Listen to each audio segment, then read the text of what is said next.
a city that never sleeps, a girl with no memory, and the lie that kept her hidden. The city of Corinth never truly slept. It hummed, clicked, and droned like a wounded machine, pumping data through metal veins and whispering commands in 1,000 dialects. Somewhere deep in Sector D7, the lowest level of the urban labyrinth, the air was thick with chemical heat, broken servos, and forgotten voices. Riven Solon crouched beneath the ribs of a collapsed loading drone, his fingers smeared with lubricant and ash. He'd been up since before the artificial dawn blinked on above the upper tiers, navigating through the scavenger zones, before the droids came to claim their daily sweep. He was 17, lean, wiry, and too stubborn to die. His birth records were erased before he could even crawl. Just another half-starved human orphan from the outer belts dumped into the underlayers of Corinth. He didn't belong anywhere, not really, but he was good at fixing broken things. And in a world like this, that was sometimes enough to stay alive. The alley hissed as coolant pipes vented near his shoulder. Riven yanked a shard of plating free from the busted unit and examined its circuit belly. Junk, burned clean through. He sighed and shoved it into his pack anyway. Maybe someone up pipe would still trade it for synth bread or a half-charged core. His eyes wandered toward the rusted edge of the alley where heaps of automated waste piled against the damp walls like dead soldiers. Something glinted near a collapsed sanitation drone, a sleek, rounded casing, half buried under cables. Riven approached curiosity, nudging him. It wasn't standard junk. The chassis was too smooth, too intact. He knelt and swept grime from its surface. A medical drone, maybe military issue, no ID tags. Its side was charred, clearly hit by an energy pulse, but the internal frame looked intact. He hesitated. Something about it felt wrong, like it was watching, but hunger beat out caution. With a grunt, Riven pried open the drone's chest panel. Instead of tangled circuits or cooling gel, he found warmth, flesh. His breath caught. Inside the drone was a body, a woman's, or something close to it. Skin pale like moonlight hair, wrapped in black tubing arms jointed with cybernetic sockets. A symbiosis of muscle and machinery, too perfect to be human, too organic to be fully machine. What the hell? She wasn't dead. Her chest rose and fell barely, a soft rhythm like a system in emergency hibernation. Riven sat back on his heels, heart thudding. This wasn't just salvage. This was a secret, a buried weapon. Maybe a person, maybe something worse. He reached for his wrist tool, then paused. Her eyelids fluttered, and then slowly she opened her eyes. They weren't glowing, not yet, just a dull gold haze under cracked lashes. But they fixed on him like a targeting system calibrating. Cold, still, alien, riven, frozen. The woman, no, the machine opened her mouth. "I am," she whispered, voice dry as dust barely audible. Then silence. Her eyes dimmed again. Her body slumped. "Shit," Riven breathed. He looked around. No patrol drones. No watchers. Not yet. He should have left her there. Buried her deeper. Pretended he saw nothing. That was the rule down here. Stay quiet. Stay small. Instead, he threw off his pack, wedged his shoulder under the frame, and heaved. She was heavier than she looked. Much heavier. Her limbs clanked as he dragged her through the alley, limbs bent at awkward angles. No one stopped him. Down here, no one cared.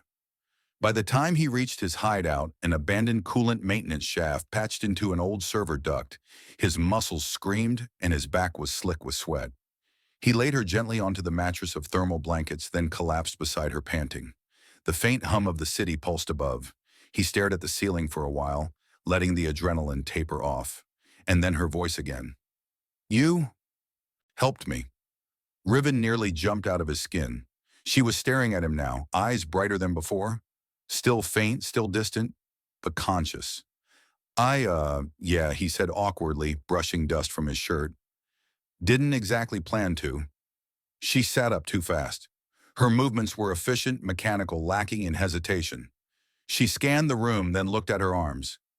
"My systems, compromised. The memory core is fragmented." "Yeah. You were kind of stuffed in a dead drone like a half-eaten power cell." She blinked. "Who are you?" Riven scratched the back of his neck. "Riven. Solon. No one is important." She tilted her head. Your genetic markers suggest human origin. I get that a lot. A pause. Then I don't know who I am. That stopped him. Her voice didn't sound like panic. More like acceptance. Like someone reporting a minor malfunction. Riven sat across from her, knees up, arms folded. No ID tags, no insignia. But you're not normal at all. She looked down at her hands, turning them slowly. Designation unreadable. Identity locked. Great. So you're not just a walking mystery, you're a forgotten one. Another pause. Then so softly he almost missed it, I think. My name is Vaelira. Riven frowned. You think it surfaced in a subroutine. He exhaled. Well, Vaelira. Guess that makes two of us, one junkrat human and one forgotten cyborg queen. She looked at him, expression unreadable.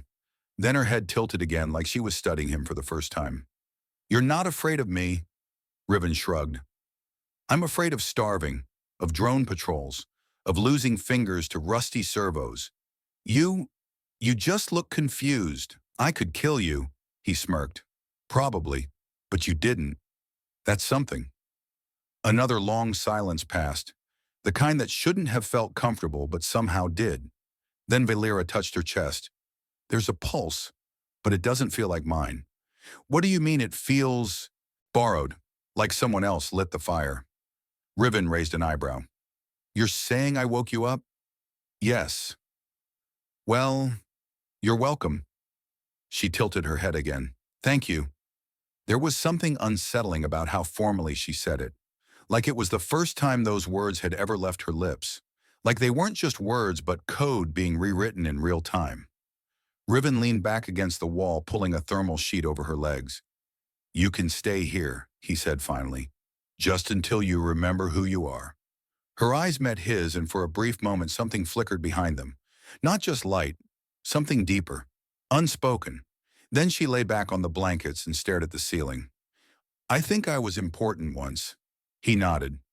I think maybe you still are. Outside, the city hummed like a mechanical god, blind and endless.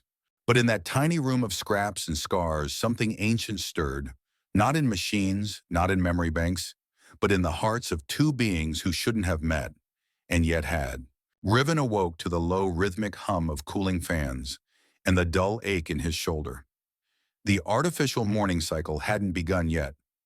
Corinth's underlayers had no sun, only a weak simulation that flickered in intervals like a dying pulse on life support. He sat up, brushing dust from his face and glancing across the room. Vaelira hadn't moved. She lay exactly where he had left her, back against the patchwork of thermal blankets, eyes open but unfocused. Not asleep. Not quite awake either. Just present. Her body remained still, hands resting flat against the floor, fingers occasionally twitching in patterns that reminded Riven of old encryption tests. She hadn't spoken again since last night. For a moment he wondered if she'd shut down completely. He cleared his throat, not too loud. Hey, are you alive there? Her eyes blinked once slowly, then again. I do not know. Fair enough, Riven muttered, standing. His knees popped as he stretched. Guess that makes two of us. He crossed to the power converter, rigged to the wall, gave it a firm smack, and was rewarded with a spark and a faint glow. A few salvage lights buzzed to life above them, casting the space in a gentle yellow haze. The room looked worse with the lights on. Wires dangled from exposed panels, forming a tangled canopy overhead. The floor was littered with tools, wire casing, and abandoned memory cores. A busted food synth unit sulked in the corner. And in the middle of it all, Vaelira sat up slowly, the light reflecting off the cybernetic inlays beneath her skin. You're in my hideout, Riven said casually, grabbing 2 protein pouches from his supply crate. Not much, but it keeps out the patrols and the mold. Usually. Vaelira said nothing. Her eyes scanned the room, head turning just slightly. Where is this place? She asked. Service Sector 9C. Used to be a coolant regulator for the metro lines. Now it's mine. He tossed her a pouch. She caught it instinctively, fingers moving fast and clean. She examined the label. Expired. Yeah, but not dangerously expired, just chewy. She hesitated, then placed the pouch beside her. No attempt to open it, no motion to eat, just analysis. How long was I deactivated? No idea. You were packed into an old med drone shell like spare parts. Took me a while to realize you weren't dead. Vaelira lowered her eyes as if processing the statement. I do not remember entering a shell. Maybe you didn't choose to. Riven sat down opposite her. Want to tell me how someone like you ends up dumped with garbage? I do not recall. Convenient. She met his gaze. Do you not believe me? I believe you're dangerous, he said. I believe you have combat-grade reflexes, a language processor 4 times faster than mine, and a face that's probably registered in 20 different off-world databases. What I don't believe is that your memory just glitched. She frowned not in confusion, but in something close to offense. You assume malicious intent. Riven shrugged. I assume patterns. This city eats anything it cannot use. So either someone threw you away or they hid you. And if they hid you, there's a reason they wanted you forgotten. She looked down at her hands. One of them clenched metal joints, whirring softly. Something inside me is locked, not corrupted, secured. I can feel it. Like a firewall, like a door I am afraid to open. That silence Riven for a moment. She didn't sound like a machine. Not just a system. Not anymore. There was weight in her words. Hesitation. Emotion. What happens if you open it? He asked. Her reply was quiet. I do not know who I will become. The silence stretched. Riven leaned back, arms behind his head, staring at the ceiling as if it held answers. Maybe she had been a soldier, a spy, a queen, or maybe she was something worse, a weapon pretending to be lost. But she thanked him, not out of protocol. He was sure of that now. You want to stay here a while? He asked. Figure things out. She hesitated. It may be dangerous. For me, for both of us. Riven smirked. I've lived under a collapsing service tunnel with a half-broken defense drone for 3 years. You think I'm scared of a memory lock? Yes, she said simply. He laughed. It wasn't the first time someone had underestimated him because he was human. In Corinth, humans were unregistered, unclassified, and unwanted. Their DNA was flagged as background noise by security systems barely worth a scan. And maybe that was the only reason Riven was still alive. But he'd learned something down here. The systems were only as strong as their blind spots. He pulled a data pad from his tool belt and slid it toward her. Here, he said, you want to poke around in your own code. Use this. It's off-grid, fully analog. No risk of data bleeding. Vaelira took it with a surprising gentleness. Her fingers moved across the surface like a pianist finding old keys. Lines of code appeared instantly. She didn't flinch. I remember this language, she whispered. Not surprised, Riven said. It's ancient. Pre-Unity. She paused. Unity was a lie. Riven blinked. Come again. But she said nothing more. The datapad began to vibrate faintly. Lines of code flashed red. Warnings. Overrides. A soft alarm trilled from the lower corner. Hold on, Riven said. That signal's not internal. You just pinged something external. She frowned. Impossible. The pad is isolated. Unless your neural core is transmitting subconsciously, you might have been tagged. Vaelira stood, eyes narrowing. We need to move. Wait. Move where she turned toward the entrance. Her steps were calm, measured, lethal. I do not know who I am, she said, but someone else does, and they are coming. At that moment, a low-frequency pulse echoed through the tunnel. Riven felt it in his teeth more than his ears. Not a machine, not an explosion. A scan. He turned to the wall monitor. Static. Then a flash of red. Sector scan initiated. Organic hybrid signal located. Trace in progress. Riven swore under his breath. They're scanning for you, he muttered. Vaelira looked at him. No, they're scanning for us. Right. Great. Riven grabbed his pack, stuffed his tools inside, and pulled his makeshift blade from under the crate. Not much use, but it felt better than nothing. Vaelira tilted her head. You intend to fight.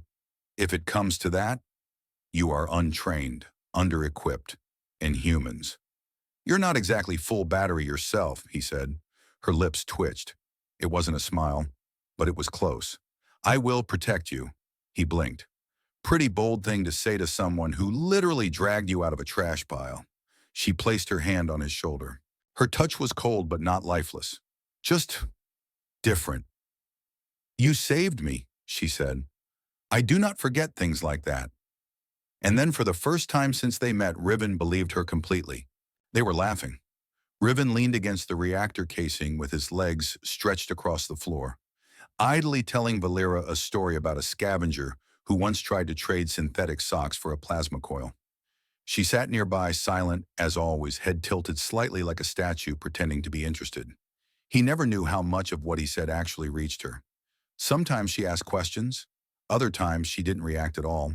But lately she had started observing more intently, less like a processor parsing data, and more like someone trying to feel their way through an unfamiliar emotion. He didn't expect her to laugh, not yet, but he liked the stillness between them now. It felt warm. It felt alive. Then the warmth shattered. A sharp ping echoed off the walls. Vaelira's head snapped toward the far corner of the chamber. Her posture changed instantly. Relaxation evaporated.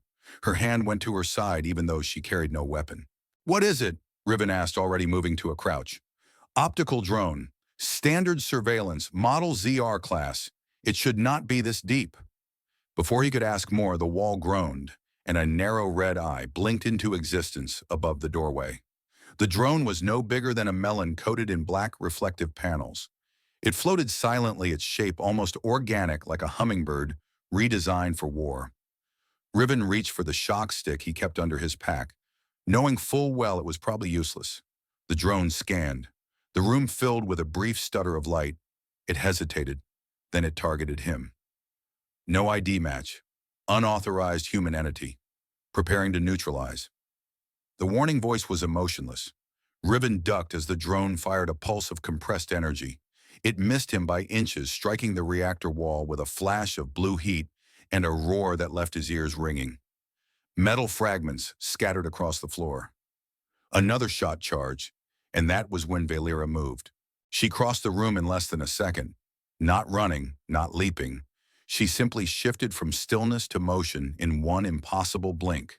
Her hand met the drone mid-air fingers, flattening as they struck. It was not a punch. It was precision destruction. The drone cracked open like an egg under her touch, spinning violently before slamming into the ceiling. It exploded in a spray of sparks and metal. Silence returned. Then the humming of fried circuits faded.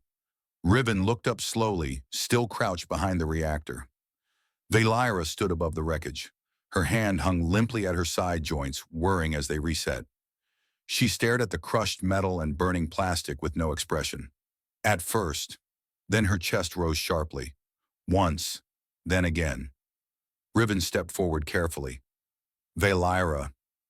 She turned to him. Her face was still blank, but her eyes were wide.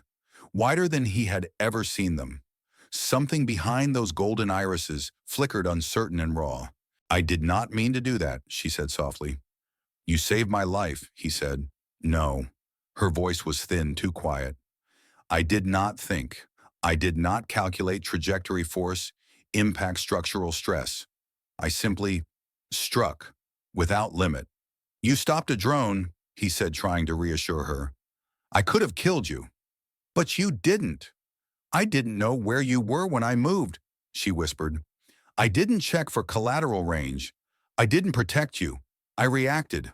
Like a weapon." Riven hesitated, then stepped closer.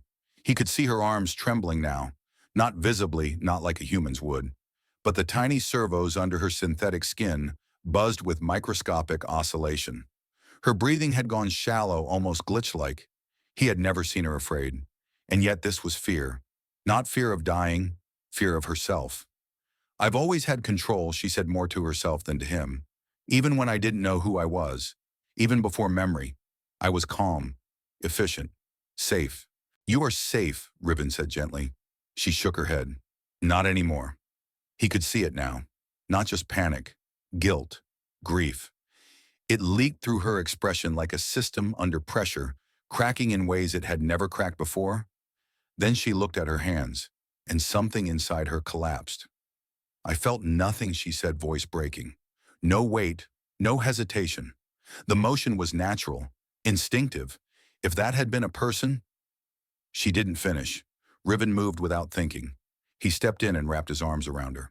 Vaelira stiffened. Her body was cold, her frame rigid. For a moment he thought she would push him away, or worse, respond with another reflexive reaction.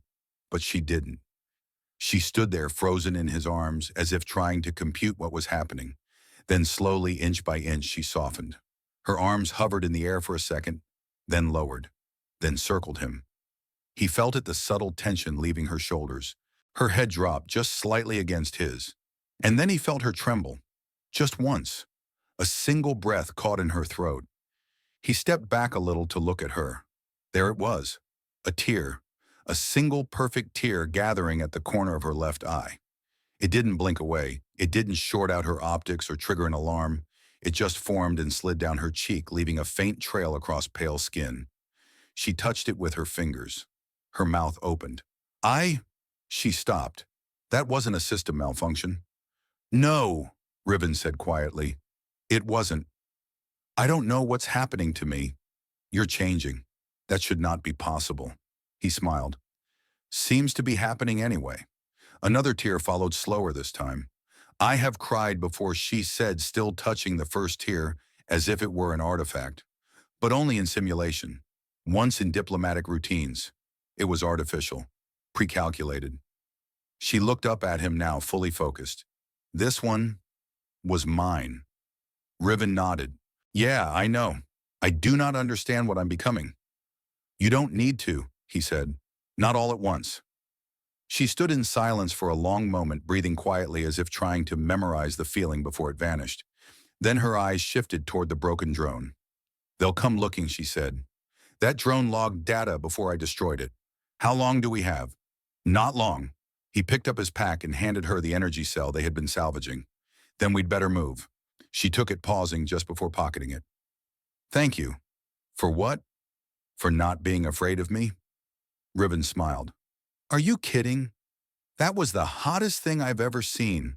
She blinked. I mean, he added quickly, hottest thing? That didn't involve explosions. Wait, no. That sounded worse. She tilted her head. I believe you are attempting humor. Yeah, he said, cheeks red. Kind of a human reflex. I'll try to learn that one, she said. Her voice was soft again. Not machine soft, human soft. And as they slipped into the tunnels, moving deeper into the city's forgotten veins, neither of them spoke again for a while.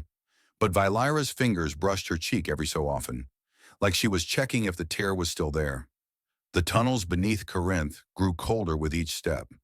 Not the kind of cold that came from failed insulation or broken heat ducts, but something deeper. A stillness that lived in forgotten places, the kind of cold that remembered things long after everyone else had moved on. Riven walked behind Vaelira in silence, the glow from her bioluminescent veins lighting the way like a living torch. Neither of them had spoken since they left the chamber where she had cried. That single tear still echoed in her eyes like a story she wasn't ready to tell again. She moved differently now, not robotic, not cautious, just quiet, like someone walking through the halls of an old home they barely remembered. We're close, she finally said. Riven looked up. The corridor opened into a narrow chamber lined with shattered glyphs. Scorched symbols from another age covered the walls, half erased by time, half buried in ash. In the center stood a broken pillar of dark stone, cracked at the top. A rusted frame jutted out from its base, and in its shadow someone waited, an old figure, still, watching. The man looked like he had been carved from steel and dust. One arm was missing. The other was entirely cybernetic, a fusion of old-world tech and living alloy. His face was a mixture of organic flesh and mechanical grafts, one glowing eye softly pulsing beneath a mesh of metal tendons. His cloak, tattered and lined with faded insignias, barely moved in the stale air. Vaelira frozen.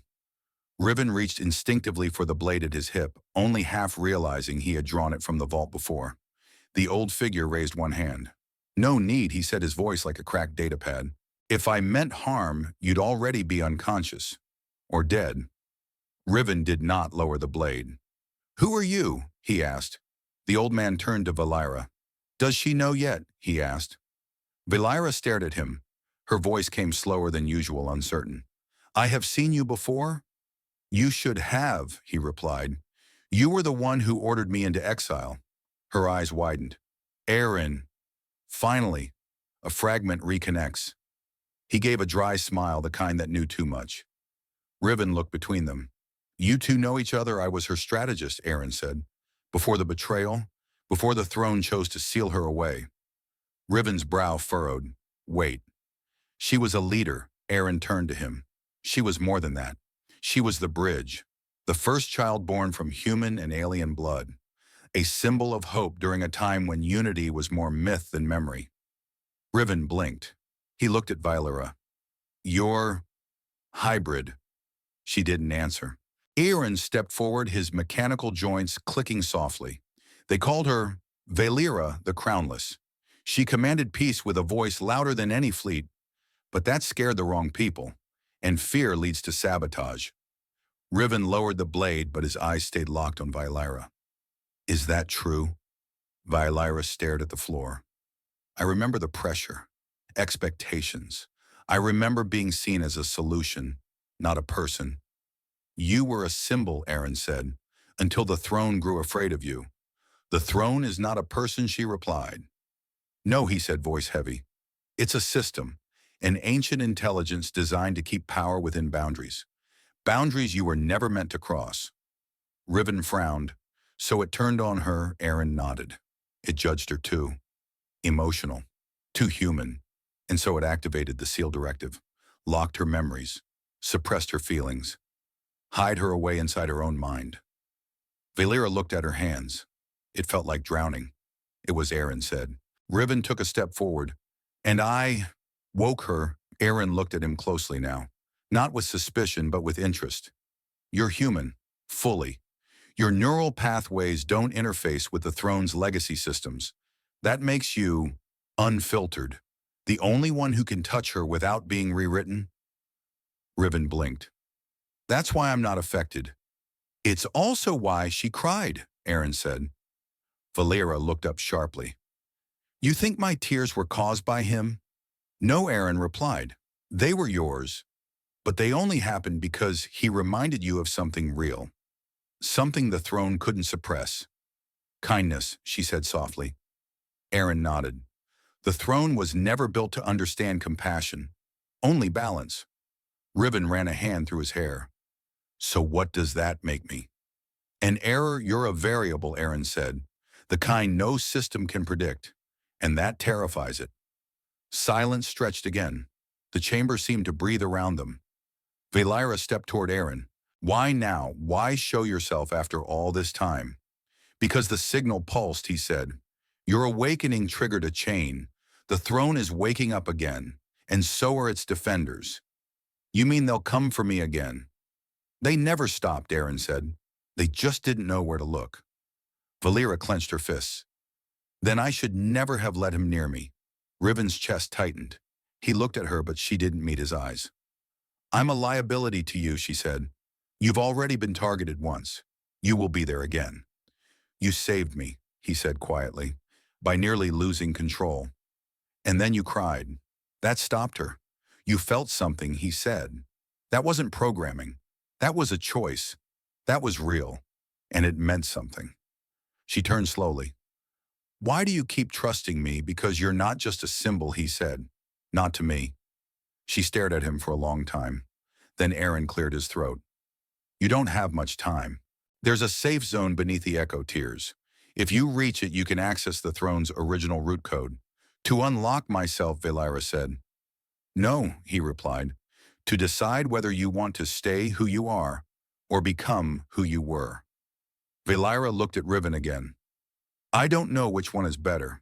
He smiled softly. Maybe that's what makes you human. For a long moment, neither of them moved. Then Vaelira nodded. Where's the path? Aaron pointed to the far wall. A soft tremor pulsed through the floor. In the distance, machinery rumbled. They'll know you're going there, he warned. Vaelira turned to Riven. Are you still willing to walk with me? He stepped beside her without hesitation. I already did. Together they turned toward the wall where ancient symbols lit up one by one in response to her presence. And behind them Aaron watched quietly, a protector from the past, witness to a future no one could predict. They ran through corridors older than memory. Walls of crystal-veined stone shimmered around them, humming faintly with dormant power. The further they descended beneath the ruins of the old palace, the more the architecture shifted, less military, more organic, as if the chamber itself had grown from the bedrock. Lights flickered dimly from no clear source, casting ghost-like reflections over wet alloy and dust-choked carvings. "Where are we?" Riven asked, his voice low, echoing strangely. Vaelira didn't stop. The Forbidden Core. Old legend says it was sealed before the first succession ever took place. Why she didn't answer? Not because she didn't know, because the truth felt heavier in this place.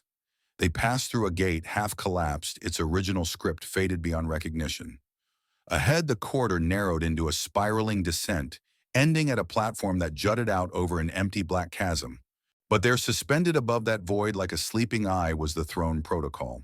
Not a chair, not a system console, but a crystalline sphere the size of a small room, suspended by beams of light that connected it to unseen energy far below. Faint pulses of blue light flickered within like a heart on the edge of waking. Vaelira slowed. She could feel it now, in her chest, a rhythm not her own. The throne protocol wasn't just data. It was sentience, not conscious, but aware. Riven stepped up beside her, whispering, "It's alive." She nodded slowly. "It remembers." Then the floor beneath them responded. A tremor barely perceptible moved through the platform like a breath being drawn, for the first time in ages. Runes lit up around their feet. Vaelira turned to Riven. "It's testing us." "What for?" "For what we feel." She reached forward first, fingers outstretched, and then, as if moved by instinct deeper than thought, Riven placed his hand over hers. Their palms touched. The light responded instantly. The throne protocol flared in a silent burst of energy, raw, brilliant golden blue, and sent a current through their joined hands. Not electricity, not pain, resonance. Their breaths caught, their pulses aligned, not metaphorically, literally. Vaelira gasped as her chest synchronized with his two hearts now pulsing together, not in perfect rhythm, but in mutual recognition. The chamber vibrated in response. Glyphs spiraled across the floor, connecting with the beams of light that held the protocol aloft. A sound began to hum in the background, a deep harmonic resonance, like an ancient voice trying to speak through pure frequency. "Vaelira," Riven whispered. "What is this?" She could barely speak, her vision filled with light and memory that wasn't hers. "It's bond. The resonance bond." He frowned. "Like soulmates." She shook her head weakly. "No, more dangerous." The light intensified. The world swam. And then they fell. Not physically, the platform remained, but their consciousness slipped. They found themselves standing not in the core, but inside a mirrored space made of starlight in time. Images floated around them, not illusions, truths. Vaelira saw herself as a child hidden away, torn between two bloodlines, crying alone into an encrypted journal. Riven saw himself fixing a broken power cell in the dark, whispering to himself to feel less alone. But the images began to merge. One memory, then another. Then they saw each other. Not as they were, but as they could have been. And something clicked, like gears sliding into place. The core recognized them not as threats, not as leaders, but as a new variable it could not predict. And it opened. The sphere above cracked like an egg of light spilling energy into the air. But instead of collapsing, it wrapped around them. They didn't fall unconscious. They simply stopped moving. Two figures held in suspended stillness, floating within the field of awakened thought. The glyphs recorded their presence. The protocol did not reject them. It invited them. And just before darkness pulled them back into the world of weight and wounds, a voice echoed from within the system. Not spoken, but understood. "You are not chosen by blood. You are chosen by bond." Then blackness. They awoke on the floor of the platform, gasping as if surfacing from deep water. Riven clutched his chest. I felt everything. Vaelira looked down at her hands. The edges of her fingers still glowed faintly. She met his eyes, and for the first time, no mask, no armor, only connection. I don't know what this means yet, she whispered, but it changed us. He nodded slowly. Then gently he reached for her hand again, not for activation, not for survival, but simply to hold it. And the core did not pulse. It signed, like it had been waiting. Let me know if you'd like a shorter recap translation or accompanying visual description prompt for this section. The echo core did not hum. It breathed. There was no sound, no wind, no light. Only the stillness of suspended time, and then a soft pulse like the rhythm of a sleeping heart rippled through the chamber, dividing the air itself. Vaelira and Riven were no longer together. She blinked and the core was gone. The crystalline archways, the smooth obsidian floor beneath her feet vanished. In their place, trees. Tall, jagged alien trees with leaves like translucent blades. Wind passed through them like whispers between regrets. She was back on Lysara. Not the Lysara of war and exile, but the one she had tried to forget. The jungle canopy filtered sunlight into spiraling fractals. Somewhere distant, the wild thrum of nocturnal beetles hummed in the underbrush. She knew this place. This exact bend in the path, the scent of crushed moss, the faint copper in the air. Memory sculpted it with brutal precision. A figure waited ahead, small, fragile. Vaelira, the voice called, unsure. Her steps were leaden as she approached. Every footfall sent a deeper ache into her chest. She wanted to turn away to reject what she knew was coming, but the core did not allow denial. There, sitting by the roots of a twisted tree, was her mother. Humans. Pale-skinned, worn hands stained by years of mixing herbs and tending open wounds. Her expression bore the tenderness of 100 sacrifices, and yet there was fear, not for herself but for the daughter who now stood before her in silence. You chose them, her mother said, voice steady but soft. You chose the throne, their purity, their war. Vaelira tried to speak, but no sound came. The silence was the core's decree. Only memory allowed voice. I gave you my name, the woman whispered, and you let them erase it. A tear rolled down the woman's face, and Vaelira remembered the night clearly now. How she turned her back, how she didn't cry, how she told herself it was strength. It wasn't strength. It was fear. Fear that being both human and Lysari meant being neither. She reached out a hand, but it passed through the image like smoke. Her mother's figure flickered. Then the memory darkened, receding into blackness, like ink spilled into water. Then pain. The core re-threaded its weave and reached for Riven. He awoke in a sterile white corridor, metal panels humming lights overhead, and the distinct clinical chill of a government facility. A child no older than 7 stood in front of a closed door, clutching a satchel with a broken strap. His eyes were sunken, face-gaunt hair, unkempt from nights of restless sleep. It was him. The child trembled. No one's coming, the boy whispered, barely audible. They said they'd come back. They lied. A red light blinked above the door, entry denied. He pounded his tiny fists against it once, twice, 3 times, then slid to the ground and curled inward like a dying flame. Riven felt the phantom ache of hunger, of abandonment. The memory crawled over his skin like frost, embedding itself deep behind his ribs. He remembered how it felt when the shelter closed, when the relief caravan never returned, when the administrator stopped answering his calls, and worst of all, when the silence stayed long enough to feel like home. He turned, hoping to escape, but found another door. This one open. He stepped through and found a newer memory. Not his own, but shared. The first time he met Vaelira. Blood on her arms, her gaze wild and feral, like a cornered animal. Yet there had been no fear in her, only calculation. That had been the first time he'd seen someone choose to not run. The core fractured space again. Riven fell softly, like sinking into water, and was standing in the throne chamber again. But this time it was dark, silent. The obsidian walls shimmered, lined with mirror-like strands of light that bent and twisted between timelines. Every strand was a thread, a memory, a choice. He touched one and saw Vaelira's face, a child. then a teenager, then a warrior. Each iteration is marked by different scars, different betrayals. And through it all, a constant presence behind her, an echo. Not a voice, but a feeling. Riven's own presence always reaching across the thread. Always there, even before they met. He gasped. The core had not just shown him memories, it had shown him inevitability. You were always meant to find her. On the other side of the chamber, Vaelira stood. Her body trembled, but her eyes met his. They saw each other even across the rift. Then from within the core's weave, a single thread of crimson light emerged connecting them. Not physically, emotionally. It burned at first. The pain of every severed bond, every broken vow, every moment they believed themselves unworthy of connection. But the thread held, and then understanding. Riven saw her mother's last look, not of judgment, but of mourning. Vaelira saw the door that never opened for him. They felt the weight each carried without ever voicing it.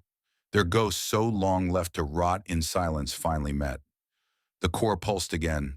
A voice not spoken but imprinted reached them. Truth is forged in pain. Unity is born in fracture. They were pulled forward. Both stepped into the central chamber, though neither remembered walking. Above them, the ancient construct known as the Throne Protocol began to awaken. It had no physical form, only resonance. Yet its presence filled the air like gravity. A circle of symbols appeared around their feet, glyphs neither had seen before, yet both recognized. The language of the Echo Core, the language of ancestry beyond blood. Vaelira spoke first. I thought I had no right to remember her. Riven replied, voice steady. I thought no one would ever remember me. Their hands found each other. The core surged. Light erupted from the circle swirling upward, entangling their forms in a spiral of memory, blood, and purpose. It was not violent. It was reverent, as if the system had been waiting for them to forgive what they could not change. And at that moment, a gate opened behind them. Not a door, but a tear in the air itself, revealing a corridor of crystalline pathways leading deeper into the forgotten world. It was not an exit. It was a choice. A test passed not through intellect, but through heart. Riven turned to Vaelira. What do you see? Her eyes shimmered, not with tears, but clarity. I see what they tried to erase, and what we can still reclaim. He smiled. For the first time, it wasn't a weary smile. It was real, and hand in hand they stepped into the corridor. The Echo Core sealed behind them, not as a prison, but as a witness. Somewhere in the silence, the old protocols of the ancient civilization shifted. The code bent, adapted, and for the first time in generations, it changed. For them. The throne core had quieted its ancient pulse, reduced to a slow flicker beneath the stone. Outside, the corridors once forgotten had awakened. The glyphs on the walls now moved like veins beneath translucent skin. The protocol had seen the bond between Vaelira and Riven, and now the world was responding. But so was Drake Malor. The scarred general stood at the edge of a tactical projection, half lit by crimson holographics, in a moving field command center built from repurposed Imperial ruins. The jagged burns across his face twisted as he smiled without warmth. They accessed the resonance chamber. His voice was hoarse mechanical. After the failed assassination attempt years ago, much of his lower jaw had been reconstructed with synth bone. The skin never quite healed right. It made him look more like a symbol than man, a walking relic of revenge and strategy. A soldier behind him shifted uneasily. Do you want a full-core sweep, Sir Malor turned? His eyes were glass, now reinforced for battlefield data interpretation, but still capable of narrowing into something cold and angry. No, he said. I want a purge. He tapped the hollow surface and hundreds of red markers flared across the Undercity map. Send all remaining stalkers. Seal exits. Kill anyone not verified. If Vaelira is alive, he paused, savoring the words. Then we finish the bloodline properly this time. Inside the core's lower exit chamber, Aaron Voss limped through the shadows. The old cyberneticist had seen too many revolutions to believe in heroes. His spine had been half replaced. His left arm hung stiff from a procedure gone wrong during the fall of Sector Wren. And yet he moved with urgency, with purpose, because they were coming. And Vaelira and Riven needed time.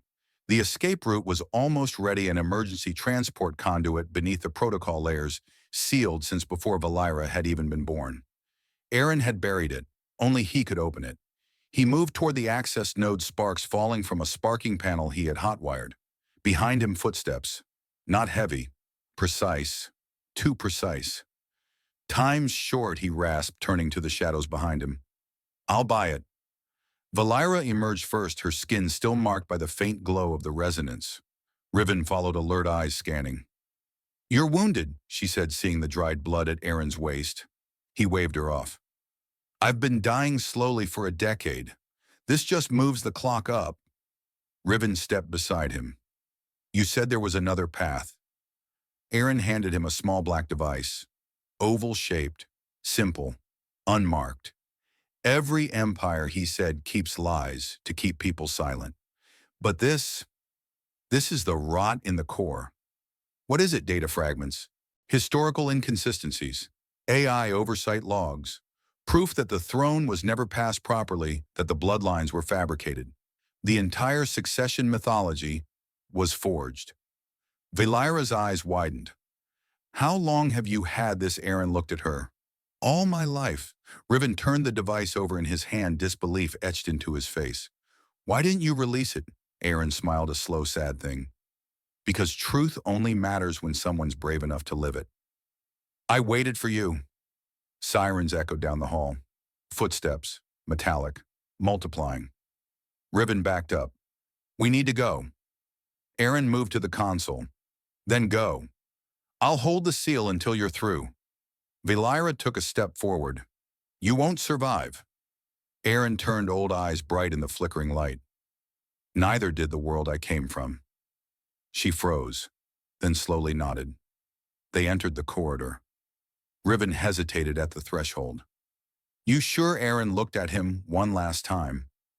Tell them the truth didn't save me, but it gave me someone worth dying for." Then the door slammed shut, and outside, Drak Malor's forces broke through. The last thing Vaelira heard before the passage sealed was a scream, not of pain, but of defiance. Aaron's final breath denying a system he had helped build. Hours later, the chamber was ash. Malor stepped over the smoldering wreckage of the door, his eyes scanning the burn marks. "Too slow," he murmured. But he knew the truth. She was alive, and now she had something more dangerous than a weapon. She had the story. Let me know if you'd like a visual description recap or character monologue based on Aaron's final moments. Night did not fall. It folded layer by layer, pressing silence into every crevice of the ruined terrain surrounding the Echo Core's perimeter. The temporary shelter they found was no more than a fractured shell of what once might have been a high-orbit relay station, now embedded halfway into the earth, draped in vines like old wounds that nature forgot to close. Its skeletal structure curved over them like the ribs of a long-dead creature, giving just enough cover to block the winds, but not enough to keep out the cold. A flickering synth flame glowed in the center of the chamber, illuminating their faces in bursts. Artificial fire, scentless and sterile. It warmed the hands but never touched the soul. Vaelira sat cross-legged, her eyes locked on the horizon, where jagged shadows hinted at movement far beyond the tree line. The alien sky, overcast and magnetically fractured, never revealed stars here. Only glimmers, only ghosts. Behind her, Riven leaned back against a rusted support beam, arms folded, watching her silhouette. They hadn't spoken much since leaving the core. Not because there was nothing to say, but because they'd already felt everything. After walking through each other's memories, their bond no longer needed explanation. Riven had felt the sting of her mother's final look, the shame of denial carved into a child's decision. Vaelira had walked the endless hallway of Riven's abandonment, touched the door that never opened, tasted the sterile metallic air of a place that called itself shelter, but felt like a grave. Something had shifted, not violently, but permanently. It was him who broke the silence this time. "You used to be taller in my head." Vaelira turned her head slightly, one brow lifting. "Excuse me," he shrugged, smirking faintly. "Back in the jungle when you knocked me out and saved me from that drone strike? I thought you were some kind of towering war goddess. I had better posture back then." You also had a plasma knife pressed to my neck. She turned fully, this time expression softening just enough for a smirk of her own. You were trembling. I was calculating. You pissed yourself. He blinked. Then I laughed. Not loud but genuine. It was the first time she had heard that sound from him, without pain underneath it. Vaelira didn't laugh, but her eyes warmed. The silence returned softer now, wrapped in shared understanding. Riven leaned forward, elbows on knees. His tone lowered again. You ever think about what we'd be if none of this had happened? No war, no throne, no memory experiments. Just normal people. Vaelira tilted her head. I wouldn't have looked twice at you. Wow, you'd be drinking synthetic beer on a station somewhere. Probably arguing with vending machines. Okay, that one's accurate. She turned back toward the fire. Her voice was quieter now. But I think about it sometimes. What it would be like to live without having to fight for every moment of meaning. Without having to bleed just to feel real. That's what this galaxy does, Riven muttered. It teaches you that pain is the only proof you exist. She nodded. A gust of wind rattled the broken framework above them. Somewhere in the distance, a faint mechanical whir echoed one of the old skywatchers scanning the forest. They were close. The silence was no longer a luxury. It was a countdown. I'm scared, Riven admitted softly. She looked at him, really looked. His eyes didn't hold bravado. They held weariness. The kind you don't admit unless there's nothing left to hide. I'm scared that if I close my eyes tonight, I'll wake up and you'll be gone. Not because of some patrol, not because of death, but because this thing between us isn't real. That it's just adrenaline and shared trauma pretending to be something more. Vaelira's eyes glimmered in the low light. Crimson gold like fractured gems set in skin touched by starlight. She reached out and touched his wrist slowly, firmly. Her fingers were cold but alive. Not searching. Rooting. If I don't wake up by tomorrow, she said the words heavy like iron laid on silk, destroy the throne. He froze. What I'm connected to it. You know that. If they find me, if they reboot the protocol through me, it all starts again. The silence, the control, the rewriting of minds. You have to stop it. I can't. You must. She leaned closer. Not as a commander, not as a half-alien fugitive, but as something more dangerous, something vulnerable. Because I believe in you more than I believe in the system I was born into. Riven's jaw tightened. This isn't just about the throne anymore, he said. It hasn't been for a long time. I didn't follow you through all this just to be your contingency plan. She didn't respond, but her hand didn't move either. He looked at her, really looked, past the scars, past the reputation, past the layers of encoded obedience and Lasari discipline, and what he saw shook him. She was afraid too, not of death, but of feeling something that had no armor. I don't know what this is between us, he said, voice hoarse. I don't have words for it, but it feels like the first thing in years that makes me want tomorrow to come. Her breath hitched just slightly. Then she moved her hand from his wrist to his fingers, intertwined, steady. I used to think love was a weakness, she whispered, a liability, a soft thing that got people killed. Maybe it is. Then let me be weak just once. She leaned forward. So did he.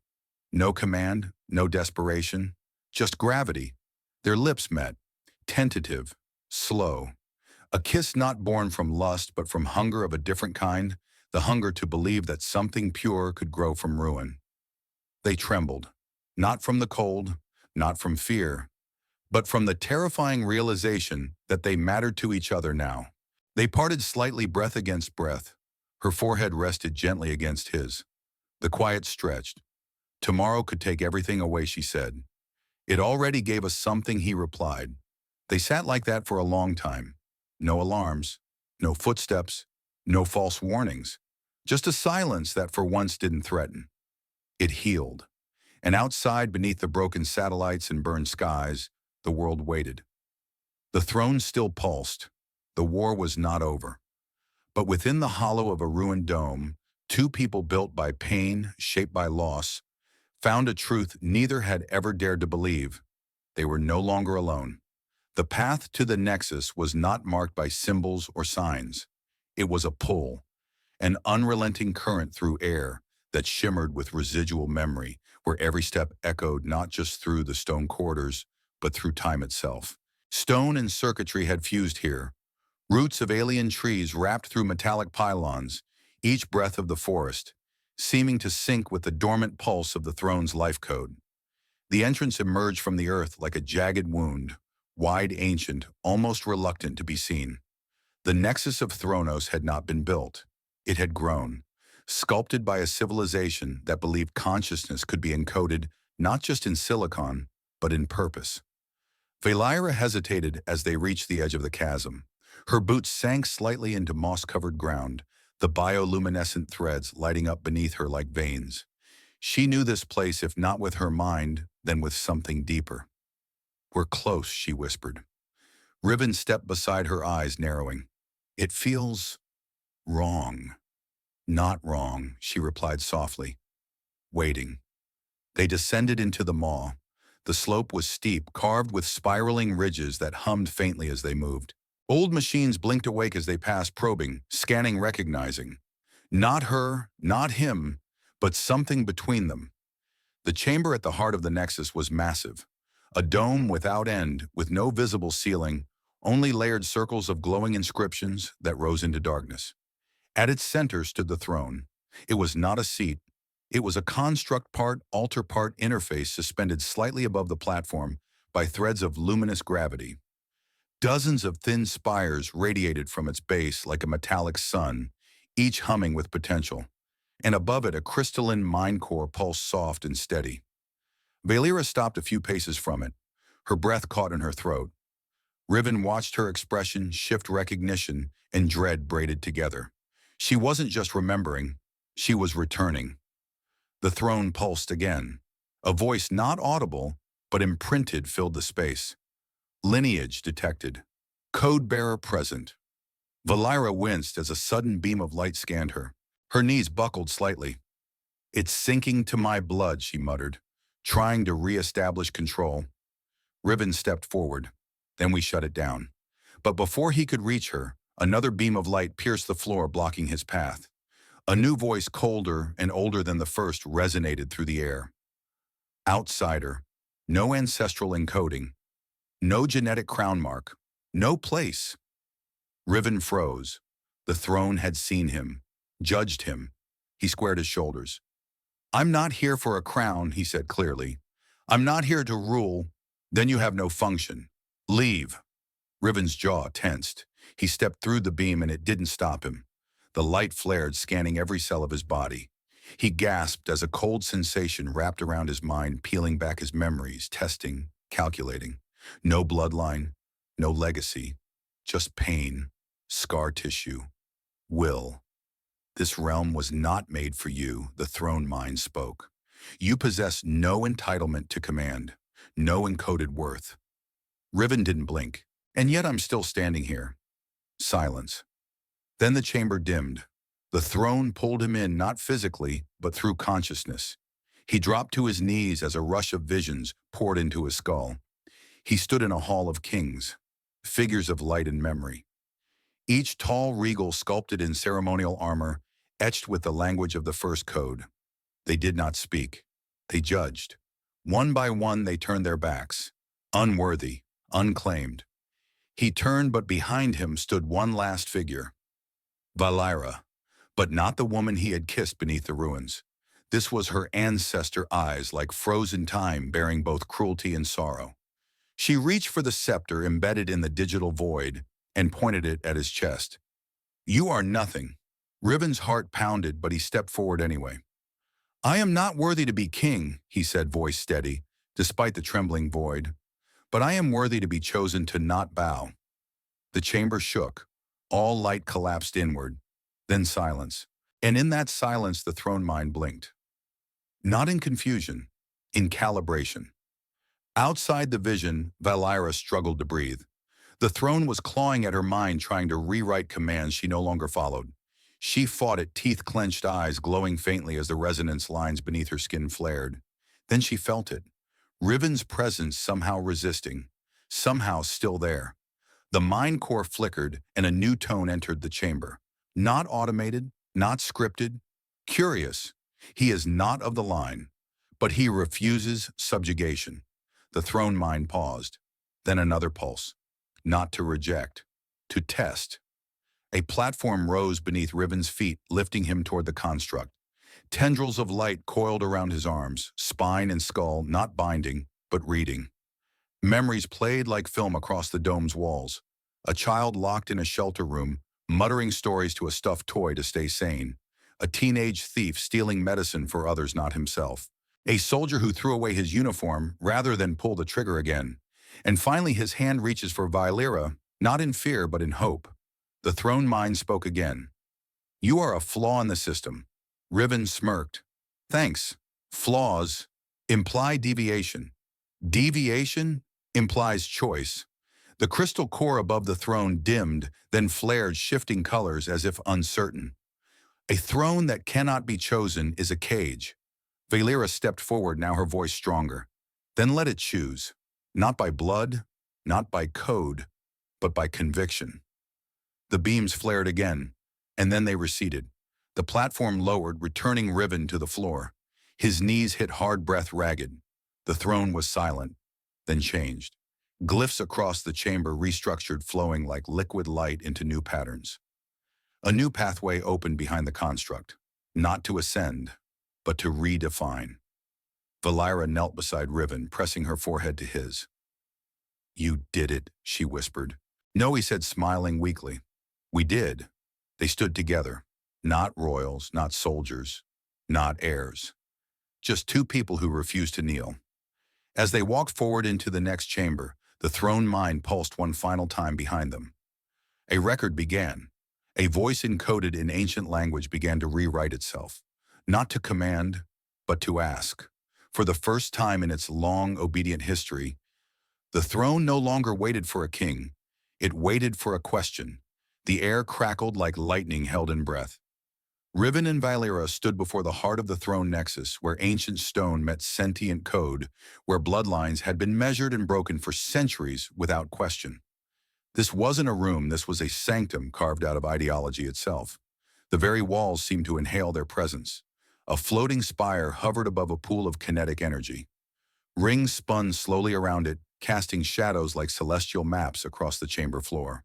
Lines of encoded light slithered across the ceiling like nerves twitching in anticipation. In the core's center, a whirling portal of white-blue light, not a passage, but a rewrite, a gateway to end the old. Vaelira's breath trembled. This was it, the breaking point, the chance to sever centuries of violent succession and forge something that didn't bleed every time power shifted hands.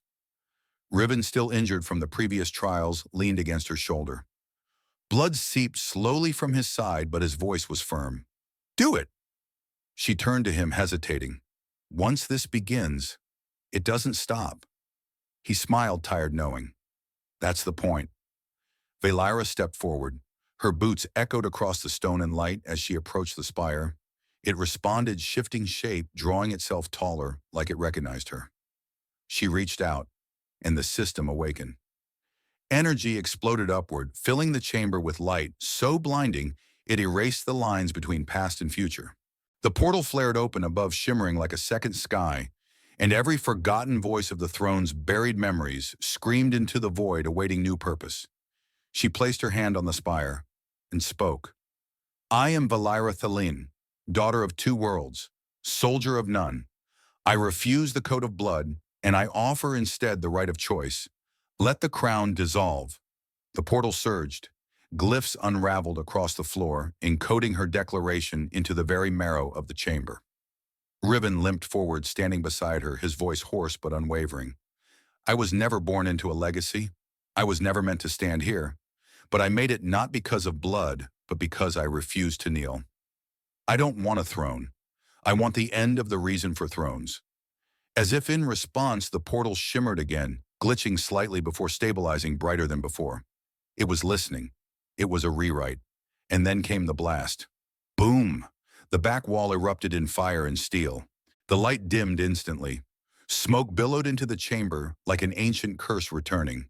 And from that smoke, flanked by armored soldiers in black and red, stepped a figure clad in ceremonial warplate, his every footstep calculated and cruel.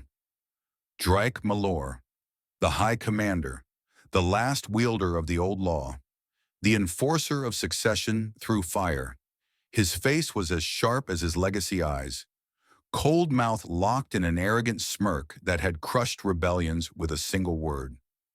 Well, he said, stepping over the broken threshold, I arrived just in time for the funeral of tradition. Vaelira's hand clenched at her side. You're too late, Malor. It's over. Oh no, he grinned.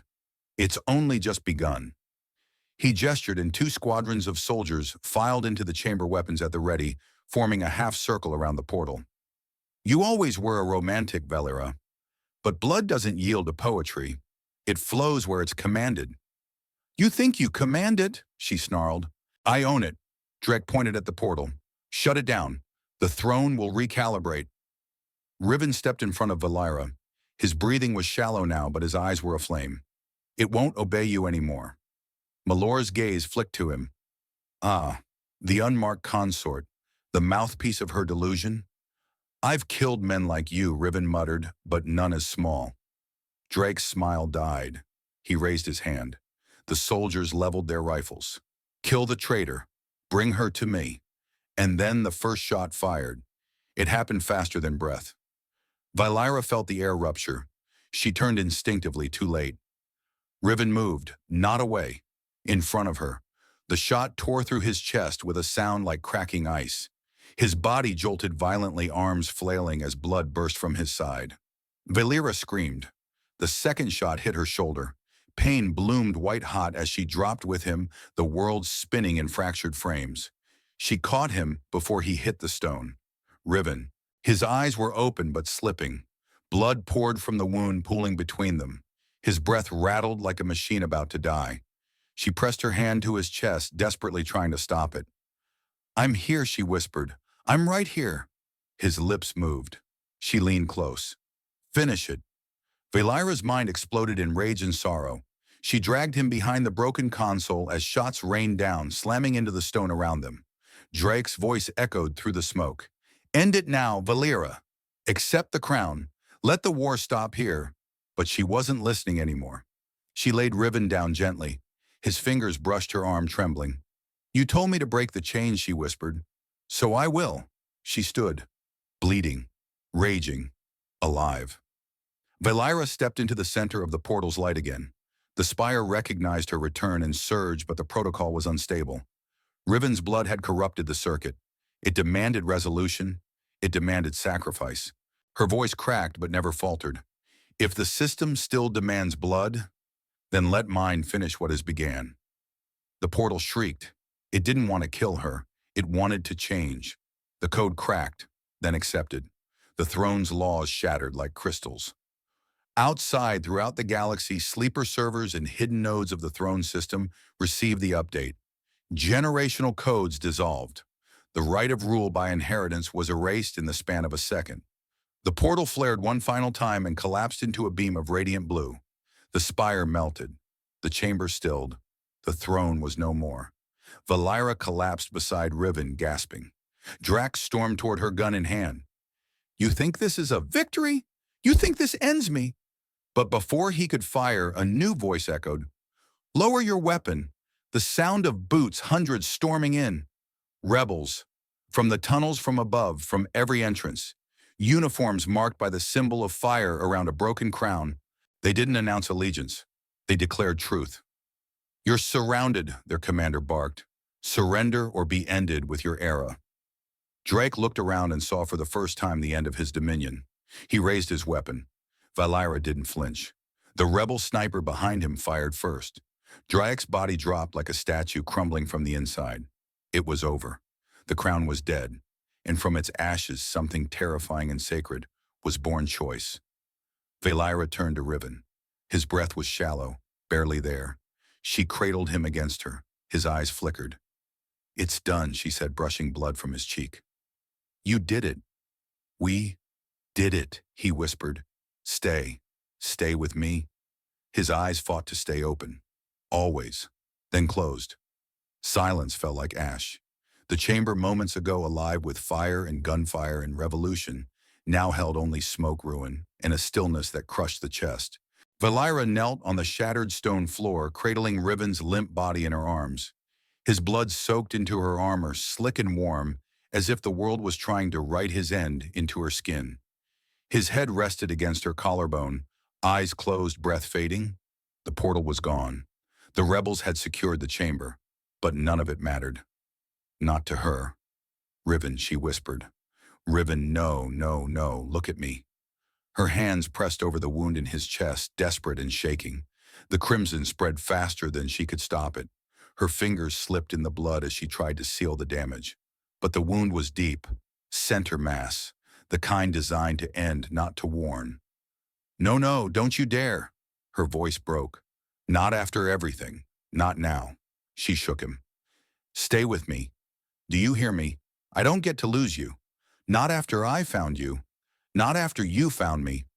But his face was pale, too pale, and his chest barely moved beneath her hands. And something inside her cracked open. She had been raised to bury emotion, trained by a world that taught her that strength came from silence, from stone, from steel. But now there was no room for armor. She dropped her head onto his tears, splashing against his skin. I don't want to be strong, she sobbed. Not without you. The words tumbled out raw and aching. Her shoulders shook violently as she held him tighter. I don't care about the throne. I don't care about the revolution. I care about you. I care about the way you look at me like I'm not broken. The way you smile when everything's on fire. The way you believe in people who gave up on themselves. She pressed her forehead to his. Don't leave me. Please. The chamber responded not with noise but with resonance. A low trembling hum built beneath the stone. Then the system spoke. Emotional resonance. Complete. Vaelira's eyes widened. What she whispered. Beneath her the floor began to glow. The same lines of light that once obeyed the ancient code now pulsed around her body, not in rigid sequence, but like breath mimicking her heartbeat, responding to her grief. Above them, the broken throne crystal pulsed one last time, flickering back to life. The chamber didn't need control. It needed connection. It needed feeling. The walls shimmered with golden static. The glyphs reappeared, not those of power or rank, but of memory. Her memories. Riven's memories. Their threads together. The system had been waiting. Not for a monarch, for a human moment. Light erupted from the ceiling in spires, casting long shadows across the ruin. The kinetic pool at the chamber's center reignited with flame blue energy whirling like a storm with no center. Vaelira stood, still holding him, and the light bent toward her. Her body lifted slightly off the ground as the lines of code wrapped around her skin, not burning, not cutting, merging. The energy that once judged bloodlines now tasted emotion. And it found truth not in lineage, but in pain. Her eyes burned with silver fire, hair lifted and began to change. The dark strands that had once marked her Laceri blood bleached white strand by strand as the system drew from her, not just energy, but essence. Her connection was complete. She screamed not in agony, but in something worse, surrender. And the system answered. It surged through her, down her arms into Riven's broken body. His chest arched upward, his lungs gasped open, and then he breathed. Once, twice, steady. Her knees buckled and she collapsed beside him, gripping his hand with everything she had left. His eyes fluttered, then opened. Color returned to his skin slowly. His lips parted. Vaelira. She laughed and sobbed and crushed herself into him. You idiot, she whispered against his neck. You stupid, impossible, beautiful idiot. He winced. That's a lot of adjectives for someone who just got stitched together by a god machine. She pulled back, and he saw her. Really saw her. The hair white as snow, the glow still fading from her veins, the tears in her eyes. What did you do? He asked. She smiled, though her body trembled. I felt, she said. And that was enough. The system quieted. No further voice spoke. No light blinked. The chamber, now empty of judgment, settled into stillness. But in that stillness, for the first time since the war began, they were alive, together, and free. It began not with a trumpet's blare or the stomp of boots on polished stone. It began with a flicker on a public screen, then another, and another. A single file embedded with decades of sealed records, voice logs, bio-verifications, and classified tribunal signatures spread across every broadcast node in the city and the hemisphere, across orbital satellites and into the void beyond. The errand data, released without encryption, without commentary, without apology. It showed everything. How Vaelira had been marked for deletion by the throne's original protocols. How her human mother had been erased from official records to maintain purity. How Drake Malor had conspired to falsify succession orders. How the system had rewritten history not to preserve legacy, but to protect control. The footage of the throne chamber played in every square, every terminal, every tired home, where someone still believed in silence because they'd never been offered the sound of truth. And in every city, every station, across every border drawn by war, the same reaction sparked. Not hatred, not vengeance, but a pause, a breath, a reckoning. In District 14, a human mechanic put down his wrench mid-shift. He stared at the image of Vaelira dragging Riven's bloodied body behind a pillar, defiance shaking, refusing to bow. He didn't know her name before today. Now he will never forget it. He looked around his workshop, eyes meeting others. Lissari Nerith, half-breeds, undocumented drifters, cast-offs. And then he whispered the only words that made sense. She bled like us. In the northern sector's education tier, students who had been taught to fear humans now saw Vaelira's white hair flashing beneath a ring of light. They saw her kiss a man from Earth, saw her stand in front of a system that had discarded her and say no more. They saw Riven's face not of a conqueror, but of someone who had been wounded and still stayed. In silence, one of the teachers reached for the wall. She pulled down the old sigil of the Crown Corps and walked to the window. And in the alleys of the Shadow Belt, where the war had never really ended, a child with coded implants traced the new emblem forming on a stolen data pad.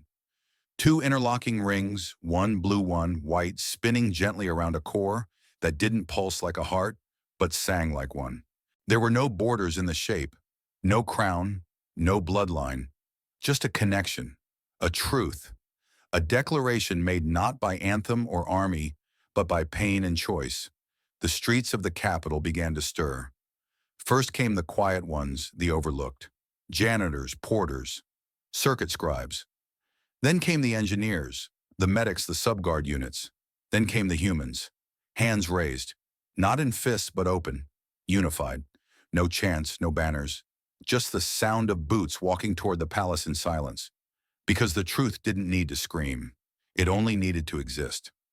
Back at the edge of the ruined nexus, Vaelira stood beneath a broken sky.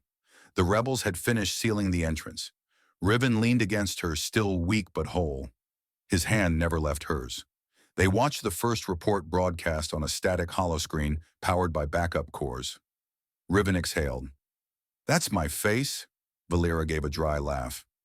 "Sorry, I didn't have time to get your consent before rewriting history." He leaned his head on her shoulder.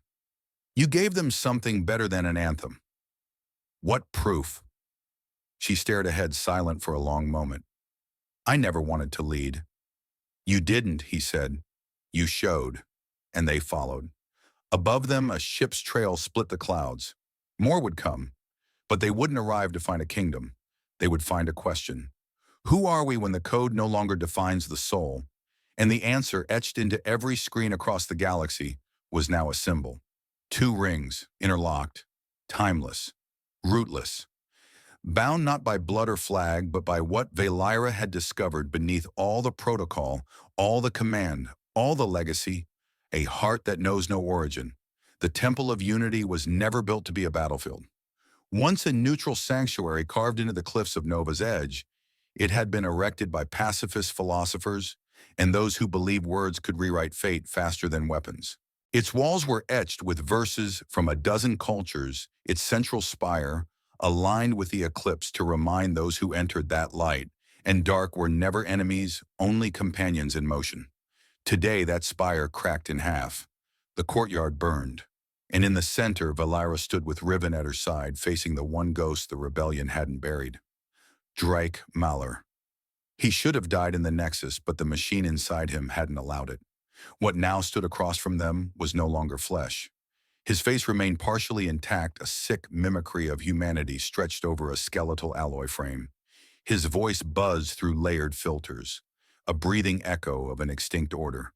His eyes, once cold and cunning, now glowed a blank white scrubbed of any recognition of pain, fear, or soul.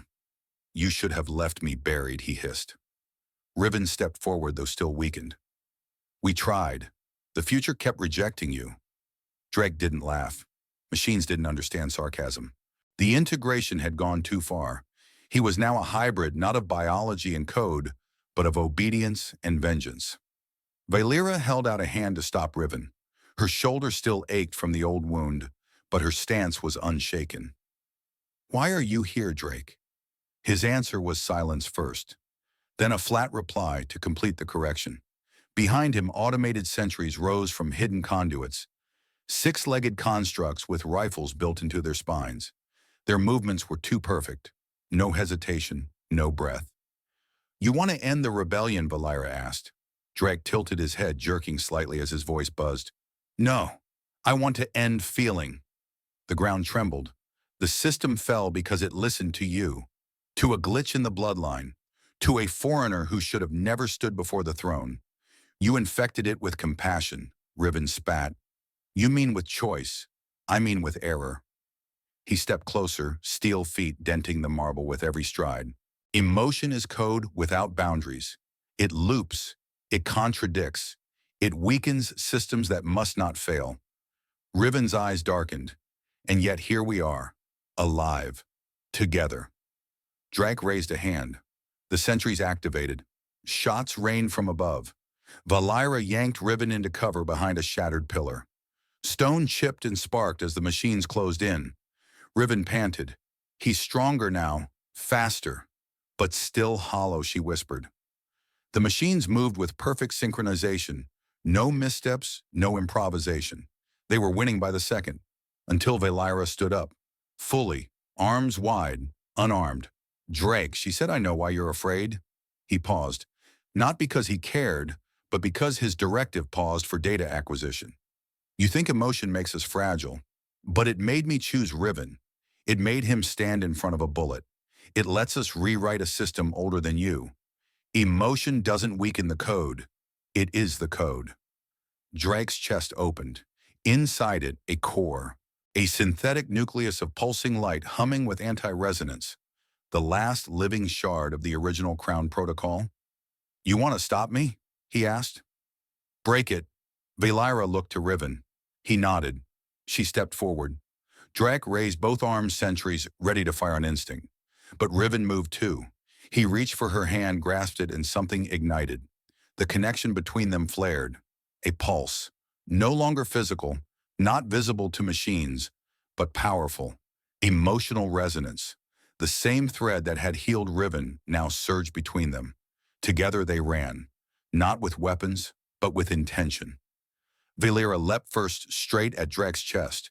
The sentries fired, but the resonance warped the air around her. Not a shield, but purpose. She drove her palm into the core embedded in Drake's chest, and behind her, Riven shouted, "Feel this." The energy between them slammed into Drake's frame, and his body glitched, trembled, twisted. The core began to spin faster, then slower, then stopped. The sentries froze mid-motion. Drake Mahler stumbled backward. His face twitched, lips forming partial shapes. "What? What is?" Vaelira stepped close, eyes locked. "You wanted perfection, but you forgot the one thing code cannot replicate." He blinked. "Error." She nodded. "Love." His mouth twitched once more, and then a whisper, his voice quieter than ever before. "You have brought humanity back, as a system error." His body convulsed, and collapsed, a silent, cold empty. The sentries disintegrated without command. Riven caught Vaelira as she stumbled from the feedback wave. He pulled her into him, forehead to forehead. They didn't say anything for a long time. Because this wasn't a victory, it was proof that the system could be rewritten.